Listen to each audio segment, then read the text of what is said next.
día más, con la gracia del Señor, proseguimos el comentario del Catecismo de nuestra Madre, la Iglesia. Continuamos en esta primera parte de la explicación del credo. Estamos hablando de la... Continuamos en esta edición del Catecismo, pasando al punto 339, dentro de la explicación de el mundo visible. Dice, toda criatura posee su bondad y su perfección propias. Cada una de las obras de los 6 días, para cada una de las obras de los 6 días se dice, y vio Dios que era bueno. Por la condición misma de la creación, todas las cosas están dotadas de firmeza, verdad y bondad propias, y de un orden. Las distintas criaturas, queridas en su ser propio, reflejan cada una a su manera un rayo de la sabiduría y de la bondad infinitas de Dios.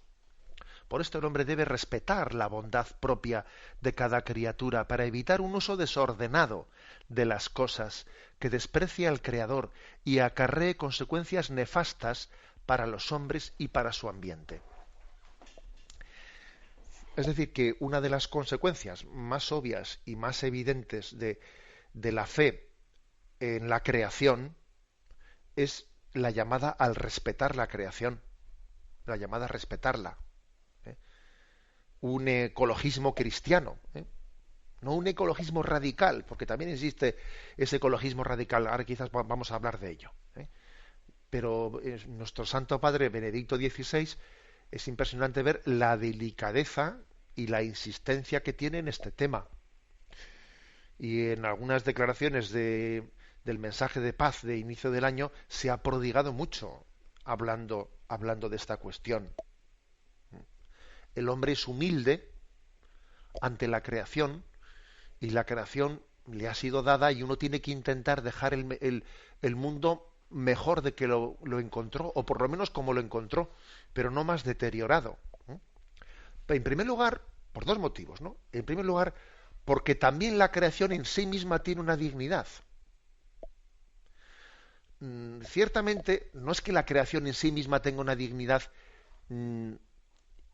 digamos, que sea definitiva, no, porque también Dios la ha puesto en nuestras manos y por lo tanto tenemos que usar de la creación al servicio de la dignidad del hombre. Al servicio de la dignidad. En ese sentido el ecologismo radical se olvida de esto. El ecologismo radical pues llega a plantear cuestiones como si fuese inmoral pues el domesticar a un animal para que tire del carro. Oiga, mire usted, también la creación ha sido puesta al servicio del hombre. O el ecologismo radical pues viene a decir que no es moral que los animales estén en los zoológicos para que nosotros vayamos a ir, pues piensan que todos los animales tienen que ser liberados de los zoológicos. Oiga, son afirmaciones desequilibradas, porque ese ecologismo radical se está refiriendo a la creación como si tuviese una dignidad última y no puesta al servicio del hombre. El ecologismo radical niega que el hombre sea la cumbre de la creación.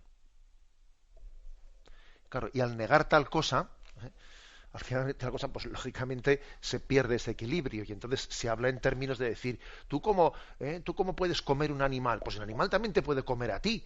Pues entonces tenemos que ser todos, y claro, ¿y qué? Y a las plantas sí puedes comerlas. O sea, es decir, es curioso, es curioso ver cómo en el momento en el que perdemos la fe en Dios, la fe en el Dios creador, las cosas se desordenan, bien sea por un lado o por el otro lado. Bien sea por un lado, utilizando la creación de una manera absolutamente egoísta, pensando en mí, y luego los que vengan por detrás, pues que espabilen, ¿no? O por el otro lado, ¿no? Que yo resulta que como no tengo claro que Dios es el creador de todo y lo ha creado con un orden y con un fin, al servicio del hombre, pues claro, entonces estoy postrándome ante las criaturas, casi idolatrizándolas, o sea, idolatrizando a la criatura como si Dios no le hubiese dado un orden en un servicio en función del bien común de la humanidad, el bien común del género humano, no del género animal, del género humano. Nos olvidamos de Dios y enseguida piensa por un lado, o por un materialismo y un consumismo absolutamente intrascendente, o bien sea por un ecologismo radical que hace el ridículo. Me vais a permitir una noticia última, que es que he escuchado que ha tenido lugar un congreso sobre las olas, ¿no? Un congreso además viniendo pues a España desde lugares lejanísimos y pues llamando la atención sobre el peligro tan grande de que las olas a las olas no se les respete su pues su curso natural cuando pues en las ciudades o en otros lugares o en los puertos se ponen en los espigones se ponen piedras para que las olas se rompan y así no hagan daño dentro de las ciudades o de los puertos, ¿no? Y se crean espigones o se echan esas rocas al mar. Y entonces este congreso, pues también ecologista, es convocado contra el atentado contra las olas. A las olas no se les debe de impedir romperse naturalmente, y uno cuando escucha eso dice, madre mía de mi alma. Madre mía de mi alma, es increíble cómo podemos perder el norte, al hablar del respeto a la creación. Es decir, que por los dos lados, creo que por los dos lados, tanto por el uso irresponsable, inconsciente de la creación, como por un ecologismo radical que a veces hace el ridículo, y por hacer el ridículo luego parece que ser sanamente y equilibradamente ecologista, pues parece que no es tomado en serio. Y ojo, hay que ser equilibradamente ecologista y hay que tomarse en serio muchas cosas en esta vida. Pues para entender que el mundo, yo tengo que intentar dejarlo como lo encontré o mejor. Y la creación del mundo está al servicio no de mí, sino del género humano, del bien común. La palabra bien común está muy ligada a la concepción de la creación del mundo. Son unos bienes comunes que tenemos que saber, igual que cuando uno se encuentra en África, por ejemplo, en torno a un lago o a un río, y se da cuenta que un gran debate es cómo cuidar y repartir de una manera equitativa y respetuosa las aguas de ese lago, las aguas de ese río. Ese es un tema muy serio, por ejemplo, en África, ¿no? Bueno, pues proyectémoslo a toda la creación. Proyectémoslo a toda la creación. Tenemos una responsabilidad muy grande con ella. En resumen, las criaturas en sí mismas tienen una dignidad, cada una de las criaturas en sí mismas tiene una dignidad, pero no tienen una dignidad que sea última, sino que está en servicio y en función del hombre. Pero al mismo tiempo nosotros tenemos una obligación de pensar con criterios de bien común, de manera que no utilicemos la creación de una manera irresponsable. Dice que despreciar al Creador acarrea consecuencias nefastas para los hombres y para su ambiente. Y la verdad es que pues existen muchas noticias que nos llegan de una y otra manera que son dignas de preocupación. Dignas de preocupación, y lo que supone la esquilmación de los recursos naturales, el hecho de que avancen en muchos lugares, avancen los desiertos, avancen las sequías, de que la contaminación no sea de una manera decidida, no sea abordada, etcétera, etcétera. Es todo una serie de pecados contra el respeto a la creación que nos ha sido dada. Bien, y el punto 340, con el cual vamos a concluir.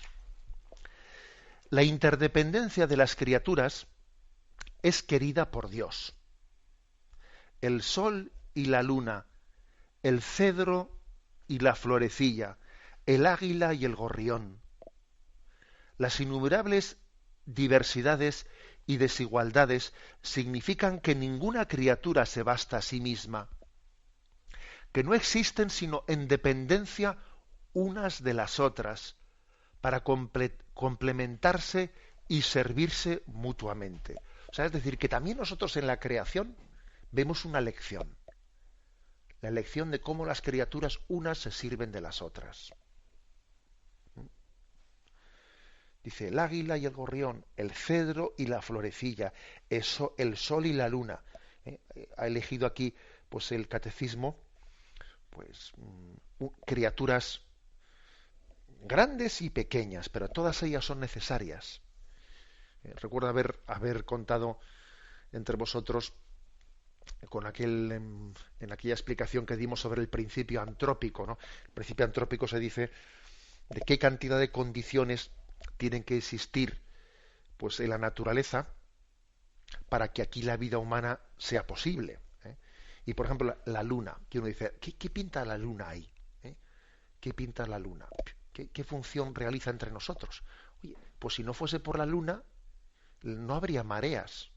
Y si no existiese mareas, el agua estancada estaría corrompida. El agua necesita moverse para oxigenarse. Si no fuese por la luna, pues no podría haber vida en las aguas. Y gracias a la luna, con ese influjo de la gravedad que tiene, hace que la Tierra esté inclinada.